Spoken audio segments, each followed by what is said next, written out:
Go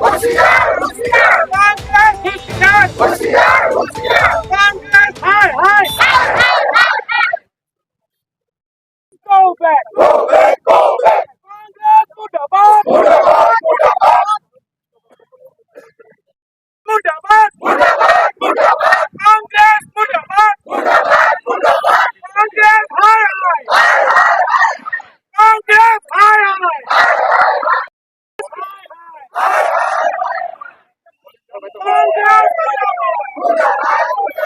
Congress, Mundabad! Mundabad! Mundabad! Congress, Mundabad! Mundabad!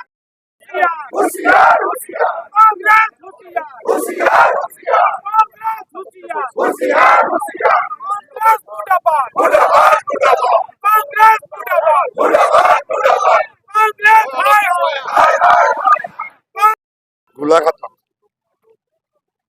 Golaghat কংগ্ৰেছৰ আজি কাৰ্যালয় সন্মুখৰ মুখ্যমন্ত্ৰী কনভয়ৰ ওপৰত যিধৰণে বটল নিক্ষেপ কৰি আক্ৰমণ কৰিব চেষ্টা কৰিছিলে আমি ধিক্কাৰ দিছোঁ। কংগ্ৰেছৰ এইটোৱে হৈছে সংস্কৃতি। আমি যোৱা সময়তে দেখা পাইছিলোঁ যিধৰণে কংগ্ৰেছে তেওঁলোকৰ চৰকাৰ যেতিয়া আছিলে শাসন কালত কি ধৰণে তেওঁলোকে অত্যাচাৰ কৰিছিলে। নগাঁওবাসী ৰাইজ সাক্ষী এইবিলাক কথা। গতিকে সেই যিটো অপশাসন ৰাইজে কিন্তু পাহৰা নাই আৰু তেওঁলোকে এতিয়া ক্ষমতাত নাই। এগৰাকী মুখ্যমন্ত্ৰী যিজনে জনপ্ৰিয় মুখ্যমন্ত্ৰী অসমৰ জাতি ভাতি আজি আমাৰ জাতি মাতি ভেটি ক্ষেত্ৰত কাম কৰি গৈছে আৰু প্ৰতিটো মুহূৰ্তত অসমৰ ৰাইজে মানে কাম কৰি গৈছে, ৰাইজে দেখা পাইছে। আৰু সেইগৰাকী জনপ্ৰিয় মুখ্যমন্ত্ৰী গাড়ীৰ ওপৰত যিটো তেওঁলোকৰ আজি আক্ৰমণ কৰিব চেষ্টা কৰিছে তেওঁলোকৰ হৈছে কি এইটো তেওঁলোকৰ মানে যিটো চৰকাৰে ক্ষমতাত নাই তাৰবাবে তেওঁলোকে কি কৰিলে ক্ষমতাত আহিব কাৰণ মুখ্যমন্ত্ৰীগৰাকীৰ ওপৰত তেওঁলোকৰ এই যিটো এটা চাব গ'লে যিটো এটা অহিংসা বা তেওঁৰ যিটো তেওঁৰ যিটো জনপ্ৰিয়তা তাত তেওঁলোকে শংকিত হৈছে আৰু তাৰ কাৰণে তেওঁলোকে এই ধৰণৰ আজি কাম কৰিবৰ কাৰণে বাধ্য হৈছে। মই ভাবোঁ যে আজি তেওঁলোকে বটল নিক্ষেপ কৰিছে, কাইলৈ আৰু তেওঁলোকে বেয়া কাম কৰিব। গতিকে এইটো কেতিয়াও মানি লোৱা নহ'ব। আজি ভাৰতীয় জনতা পাৰ্টি নগাঁও জিলা সমিতিয়ে আজি ইয়াত এই প্ৰতিবাদ কৰিছোঁ। অসমৰ প্ৰত্যেকখন জিলা সদৰতে এই প্ৰতিবাদ হৈছে। এইটো কেতিয়াও মানি লোৱা নহ'ব। যিকেইগৰাকী ব্যক্তিক ইতিমধ্যে কৰায়ত্ব কৰি থকা আছিল শাস্তি দিব লাগিব। মই পুনৰবাৰ কৈছোঁ যে কংগ্ৰেছৰ এইটো এটা সংস্কৃতি অপশাসন আৰু তেওঁলোকে যেতিয়া শাসনত যেতিয়া তেওঁলোকে নাথাকিব তেওঁলোকৰ মতিভ্ৰম হৈ শাসনত আহিবৰ কাৰণে তেওঁলোকে এই ধৰণৰ পন্থা অৱলম্বন কৰে। গতিকে আমি পুনৰবাৰ সকীয়াই দিছোঁ যে এইবিলাক যে কাম নকৰে। মুখ্যমন্ত্ৰীগৰাকী সকলোৰে মুখ্যমন্ত্ৰী, এগৰাকী জনপ্ৰিয় মুখ্যমন্ত্ৰী যোৱা 4টা বছৰত কি কাম কৰিছে আজি দেখা পাইছে। গতিকে এইগৰাকী মুখ্যমন্ত্ৰী যিগৰাকী সাহসেৰে অসম আৰু অসমীয়া ৰাইজৰ কাৰণে খিলঞ্জীয়া ৰাইজৰ কাৰণে কাম কৰি গৈছে সেইগৰাকী মুখ্যমন্ত্ৰীৰ ওপৰত এই আক্ৰমণটো কেতিয়াও সহ্য কৰা নহ'ব।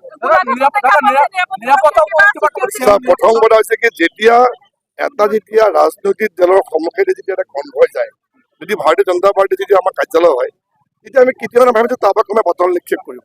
গতিকে সেই যদি তেওঁলোকৰ যদি সংস্কৃতিটো ভাল বা তেওঁলোকৰ সভাপতিয়ে যদি সেই সংস্কৃতিটো দিছে এই কামটো কেতিয়াও নহ'লহেঁতেন। গতিকে ৰাজনৈতিক দলতা যে ভিতৰৰ পৰা যে বটল নিক্ষেপ কৰিব এইটো কোনেও গম পোৱা নাছিলে।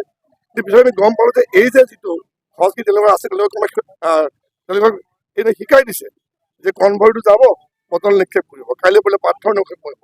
গতিকে মই ভাবোঁ যে এই কথাটো আমি সকলোৱে ধিক্কাৰ দিছোঁ। অসমৰ ৰাইজে এই কথা দেখা পাইছে। মই পুনৰবাৰ কৈছোঁ শাসনত নাহোঁতে আজি এই অৱস্থা, শাসনত থাকোঁতে কি অৱস্থা আছিলে নগাঁওবাসী ৰাইজে দেখা পাইছে। ইয়াত নগাঁৱত এগৰাকী মহিলাক সন্ধিয়া সময়ত অকলে ওলাব নোৱাৰা অৱস্থা হৈছিলে। গতিকে এইবিলাক কথা বতৰাবিলাক ৰাইজে গম পাই মই ভাবোঁ যে ৰাইজে বুজক আৰু বিশেষভাৱে এই যিটো কাম হৈ গৈছে সকলোৱে একেমুখে গৰিহণা দিয়া দৰকাৰ আৰু যিকেইগৰাকীক ইতিমধ্যে কৰায়ত্ব কৰিছে তেওঁলোকক উচিত শাস্তি দিব লাগে। জিলা সভাপতি যোৱাকালি আপোনালোকে গম পাইছে গোলাঘাটলৈ আমাৰ জনপ্ৰিয় মুখ্যমন্ত্ৰী মহোদয় গৈছিল। তাতে কংগ্ৰেছৰ ফালৰ পৰা অটপালি গুণ্ডাগৰ্দি কৰি পেলাই বটল দলিয়াইছে আমাৰ মুখ্যমন্ত্ৰী কনভয়লৈ। তেওঁলোকে গম পাইছে, তেওঁলোকে শংকিত হৈছে আমাৰ জনপ্ৰিয় মুখ্যমন্ত্ৰীগৰাকীৰ নামখিনিক লৈ পেলাই। আৰু আমি শংকিত একেবাৰে নহয়, আমাৰ জনপ্ৰিয় মুখ্যমন্ত্ৰীৰ লগত সকলো ৰাইজ আছে আৰু কংগ্ৰেছৰ লগত কোনো নাই। সেইকাৰণে শংকিত হৈ ভয়তে তেওঁলোকে আমাৰ মুখ্যমন্ত্ৰী মহোদয়ৰ কনভয়লৈ আমাৰ বটল দলিয়াইছে। ৰাইজক কেইবাটাও ডাঙৰ উপহাৰ কালি দিছে আৰু সেই উপহাৰ দিয়া বিভিন্ন কাৰ্যসূচীসমূহৰ মাজতে এটা কাৰ্যসূচী আছিল ইনডোৰ ষ্টেডিয়াম ভিজিট। সেই ইনডোৰ ষ্টেডিয়ামলৈ যাওঁতে কংগ্ৰেছ দলৰ কৰ্মীসকলে তাত কেইজনমান 20-25 জন মানে গোট খাই পেলাই তেওঁলোকে তাত কংগ্ৰেছ ভৱনৰ কেম্পাছৰ ভিতৰতে শ্লোগান দি আছিল আৰু তাৰ পৰা তেওঁলোকে বটল দলিয়াইছে মুখ্যমন্ত্ৰী মহোদয়ৰ কনভয়ত। এইটো এটা অতি নিন্দনীয় কথা বুলি ক'ব লাগিব। আগে পিছে কেতিয়াও অসমৰ ইতিহাসত এনেকুৱা ধৰণৰ ঘটনা ঘটা আমি দেখা নাই।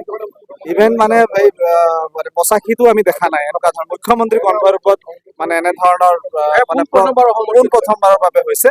আৰু আমি নিন্দা কৰিছো। কংগ্ৰেছ আচলতে তেওঁলোক একেবাৰে তেওঁলোকৰ মানে নীতি আদৰ্শক তেওঁলোকে জলাঞ্জলি দি পেলাই তেওঁলোকে সম্পূৰ্ণৰূপে মানে এইটো হতাশগ্ৰস্ততাৰ অন্যতম উদাহৰণ বুলি ক'ব লাগিব।